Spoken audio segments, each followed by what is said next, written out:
Good morning, everyone. There are places that preserve monuments and there are places that preserve memories. Bhimbetka belongs to the second kind. Nestled amidst the sandstone hills and forests of central India, these ancient rock shelters are silent witnesses to one of humanity's longest continuous stories. As you walk among these caves, listening to the rustling teak leaves and the distant calls of birds, it feels as though time has slowed down. The rocks are no longer just stone, they become pages of a book written over thousands of years. Today, I invite you to read that book differently. Rather than asking Saik, how old is Bhimbetka, let us ask a far more meaningful question. What can the people of Bhimbetka still teach us about living, leading, and building civilizations? Imagine this landscape nearly 100,000 years ago. The forests were denser, streams flowed through the valleys, elephants, bison, and tigers roamed freely.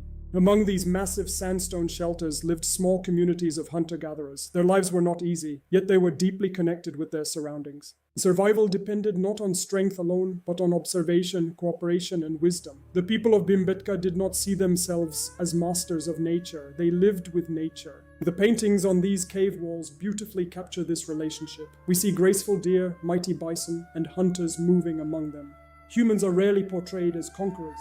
Long before sustainability entered our vocabulary, these communities understood human prosperity depends upon respecting nature. As thousands of years passed, these communities evolved. During the Mesolithic period, their tools became smaller and more refined. Bows and arrows made hunting efficient. Yet something even more remarkable happened. People began telling stories through art. The walls of Bhimbetka became humanity's earliest library. Using natural pigments from red ochre, limestone, and minerals, artists painted scenes of everyday life, hunts, dances, ceremonies, and music.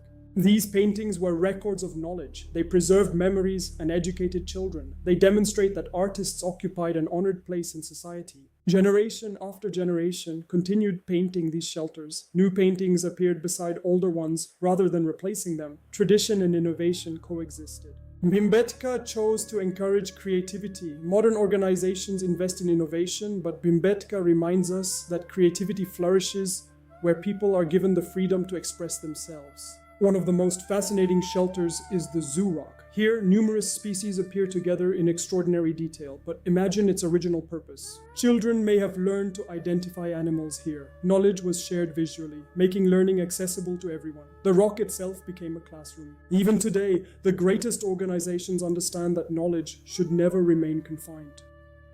When knowledge is shared, communities grow stronger.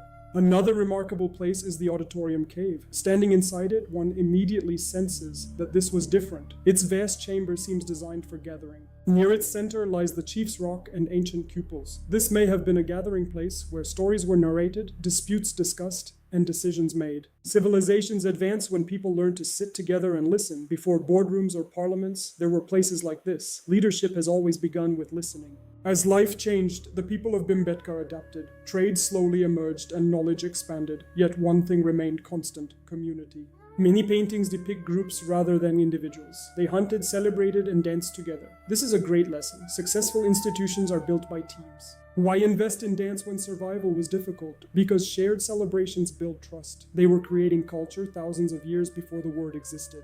Leadership here was unlikely based on titles. The most respected person was the one who understood the forest and the community's needs.